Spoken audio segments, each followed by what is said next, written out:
कि मुस्तफा मुस्तफा बोलो, मुस्तफा मुस्तफा बोलो, बोलो सल्ली अला बोलो,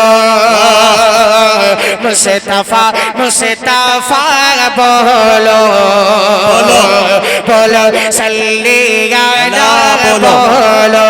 आपके दरमियान 5 से 6 मिनट के लिए हमारी दो शख्सियतों को आपके हवाले करना चाहता हूं। मैं बड़े अदब के साथ तमहीदी गुफ्तगू के लिए अपने मेहमान खुसूसी आली जनाब हज़रत मौलाना मुफ्ती अलाउद्दीन साहब कासमी दामत बरकातुहुमुल आलिया से गुजारिश कर रहा हूं, हज़रत तशरीफ लाए और अपनी कीमती बातों से हम सामईन को नवाजें। नहमदुहु व नुसल्ली अला रसूलिल करीम, अम्मा बाद। अऊज़ु बिल्लाहि मिनश शैतानिर रजीम, बिस्मिल्लाहिर रहमानिर रहीम। रब्बि इश्रह ली सदरी व यस्सिर ली अमरी वहलुल उक़दतम मिन लिसानी यफ़क़हू क़ौली, रब्बि ज़िदनी इल्मा। वक़ाल नबी सल्लल्लाहु अलैहि वसल्लम इन्नमल अअमालु बिन्नियात। वक़ाल अलैहिस्सलाम इन्नमा अअमालुकुम उम्मालुकुम, औ कमा क़ाल नबी सल्लल्लाहु अलैहि वसल्लम। मेरे भाइयों दोस्तों, ये दीनी मजमा है और हम ये नियत करके घर से चले हैं और कितनी कुर्बानियाँ पेश करके हम यहाँ आए हैं। तो दीनी मजमा में दीन की बातें सुकून के साथ सुननी चाहिए, बाअदब बानसीब, बेअदब बेनसीब। क्या बात। चूँकि क़ाल अल्लाह का रसूल सल्लल्लाहु अलैहि वसल्लम की बातें जहाँ हो रही हैं, हमें संजीदगी के साथ, इत्मीनान के साथ, बाअदब बैठकर और सुनना चाहिए। मस्जिद नबी में जनाब मुहम्मदुर रसूलुल्लाह सल्लल्लाहु अलैहि वसल्लम ने ऐलान फरमाया, सहाबा जहाँ हो वहीं बैठ जाओ। एक सहाबी गट्ठर लिए हुए आ रहे थे, गट्ठर लिए बैठे थे। किसी भाई ने कहा कि गट्ठर रख दो, वो नहीं, अल्लाह के नबी सल्लल्लाहु अलैहि वसल्लम ने फरमाया है जो जिस जगह जहाँ हो, जिस हाल में हो वहीं बैठ जाओ, मुझे यही पसंद है। तो मेरे भाइयों दोस्तों, हम रहनुमा, हम रहबर, और हमें कोई उंगली बताए, हमें कोई बैठने को कहे, हमें कोई खामोश रहने को कहे, ये गैर मुनासिब है। इसलिए अदबन अर्ज है कि जहाँ आप अहबाब हैं वहीं तशरीफ रखें, वहीं बैठ जाए, ये भी अदब है। वक्त बहुत कम है और आप लोगों की मेहनत को देख रहा हूँ, और ये जलसा सीरतुन नबी सल्लल्लाहु अलैहि वसल्लम और इस्लाही मुआशरा का है। ये जुमला बहुत छोटा है, जलसा है, लेकिन इसके पीछे महीनों मेहनत हुई है। बेशक महीनों मेहनत के बाद आज ये सामने ये गुलो गुलजार आया है, तो मेरे भाई इसकी कद्र करनी चाहिए। और इससे पहले ये कि हम अपनी नीयत को दुरुस्त कर लें। आने वाले हमारे मेहमान खा अहले इल्म हो या नाखानदा तबका हो, हमें नीयत दुरुस्त कर लेनी चाहिए। इन्नमल अअमालु बिन्नियात, अमल का दारो मदार नीयत पर है। इस्लाम में नीयत का बड़ा जबरदस्त दखल है। अगर कोई मस्जिद जा रहा है और वो नीयत करके जा रहा है कि मैं मस्जिद में नमाज पढ़ूंगा, वजू करके चला है, तो उसको एक हज और उम्रे का सवाब मिलेगा नीयत पर। फज्र की नमाज के लिए मस्जिद जा रहा है। अब उसने एतिकाफ की नियत कर ली, तहियतुल वज़ू की नियत कर ली, तहियतुल मस्जिद की नियत कर ली और फज्र की सुन्नत की नियत की। तो इन तीनों चारों का सवाब सिर्फ एक फज्र की सुन्नत पर मिल जाता है, क्योंकि उसने नियत की है। आज ये हम कितने भूल भुलैये में पड़े हुए हैं, चलो भाई मस्जिद जा रहे हैं, लेकिन नियत नहीं करते।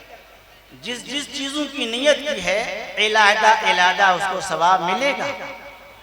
तो इस तरह से मेरे भाई, हम अगर यहाँ आए हैं इस नियत से आए हैं कि भाई कौन कैसे बयान करते हैं, कौन कैसे शुआरा में कैसा शेर कलाम पेश करते हैं, उसको सुनेंगे।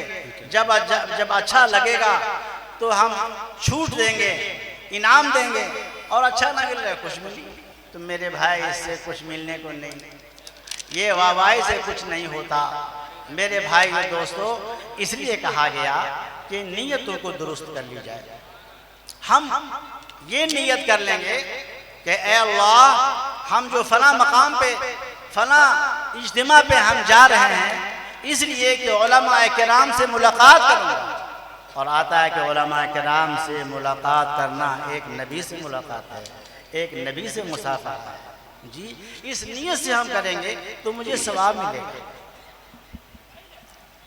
इस तरह से हम उलमा किराम के बयानात सुनेंगे और अमल करेंगे और एक दूसरों तक पहुंचाएंगे। तो मेरे भाइयों दोस्तों, यहाँ का खाना पीना सोना लेटना जब तक बयान हो उस वक्त तक वो आपको सवाब मिलता रहेगा। अगर हमने ये नियत नहीं की है तो मेरे भाई हम तो बड़े महरूम होंगे, हम सवाब से महरूम रहेंगे। और मेरे भाइयों दोस्तों, ऐसा ही मैं अर्ज़ उलमा किराम से, मोहसिन हमारे उलमा किराम शोरा इज़ाम से अर्ज़ है कि मेरे भाई हमारी भी नियत ये हो कि अल्लाह, हम जो बयान कर रहे हैं तेरे रज़ा के लिए कर रहे हैं, ताकि मैं खुद अमल करूं, हमारे दूसरे भाई भी अमल करें, तो मेरे भाई हमें सवाब मिलता चला जाएगा।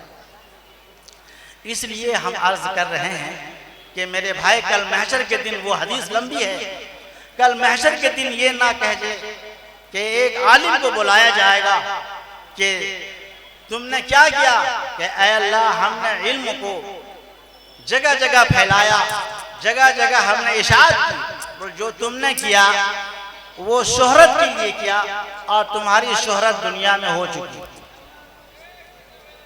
तो मेरे भाइयों दोस्तों, वहां से डरें, कल महशर के दिन सारे लोग इकट्ठा होंगे और वहां पूछा जाएगा, आलिम से पूछा जाएगा, शहीद से पूछा जाएगा, मालदार से पूछा जाएगा।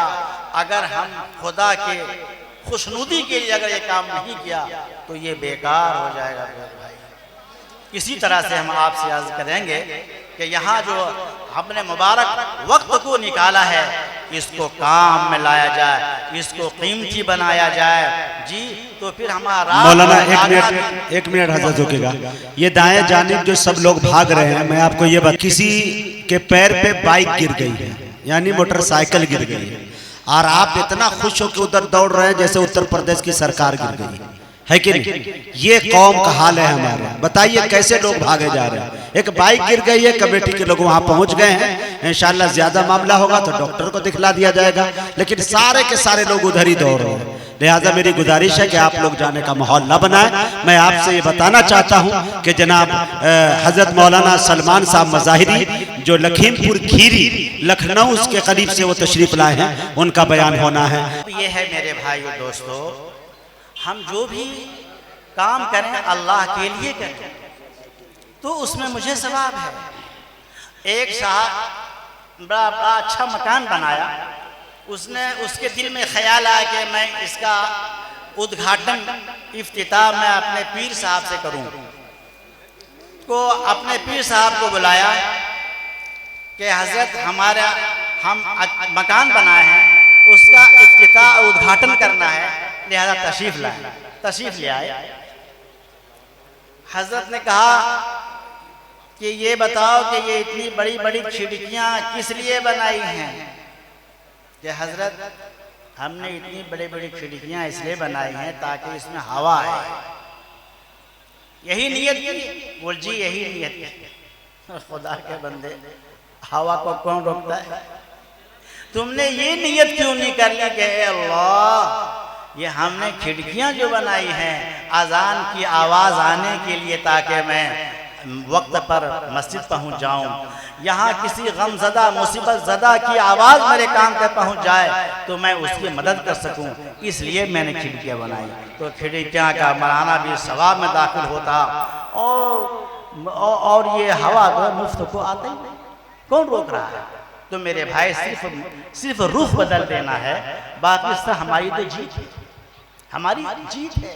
हम जिस्मानी एतबार से भी अगर कपड़े या जूते लें तो ये नियत कर लें, अल्लाह हमने ये जूता चप्पल लिया है तेरे रास्ते में जाने के लिए, तेरे मस्जिद में जाने के लिए हमने ये लिया है, ये किया है। तो मेरे भाइयों दोस्तों ये सवाब बन जाएगा। तो इसी तरह से ये हमारे ताबिश रेहान सल्लल्लाहु ने एक जुमला बोला कि ये मुखलिसीन की जमात है। हकीकत में ये मुखलिसीन की जमात है और यहाँ वाले मुखलिस हैं। अंदाज़ा इसे लगाइए, ये नौजवानों के रहनुमा मौलाना इसहाक साहब मज़ाहिरी, यकीन जानिए 10-12 साल मुझे हो गया, इसका इल्म मुझे नहीं कि ये फारिग तहसील है हमारे मौलाना इसहाक साहब, अब पता चल जाए। तो ऐसे ऐसे छुपे रुस्तम भी लोग मौजूद हैं और ऐसे ही इमाम भी यहाँ पे अल्हम्दुलिल्लाह बड़े तवाज़ु के पुतले हैं और यहाँ के सदर और सेक्रेटरी अल्हम्दुलिल्लाह नाम वो नहीं चाहते, खुद आकर देखता भी रहता है और जहाँ नाम नमूद ना हो वहाँ खैर और बरकत आती रहे। बेशक हक है। इसलिए हम अब मुख्तसर वक्त में चूँकि और उलमाए कराम तशरीफ़ फरमा है, उनके बयानात होंगे, तो अभी हम नियत ये दुरुस्त कर लेंगे, अल्लाह हम जो यहाँ उलमा से या शुअरा से जो कलाम सुनेंगे, बयान सुनेंगे, उस पर हम खुद अमल करेंगे और दूसरों को भी अमल की दावत देंगे। ऐसा करेंगे इंशाअल्लाह। अल्लाह ताला हम सबको इन बातों पर अमल की तौफीक नसीब फरमाए।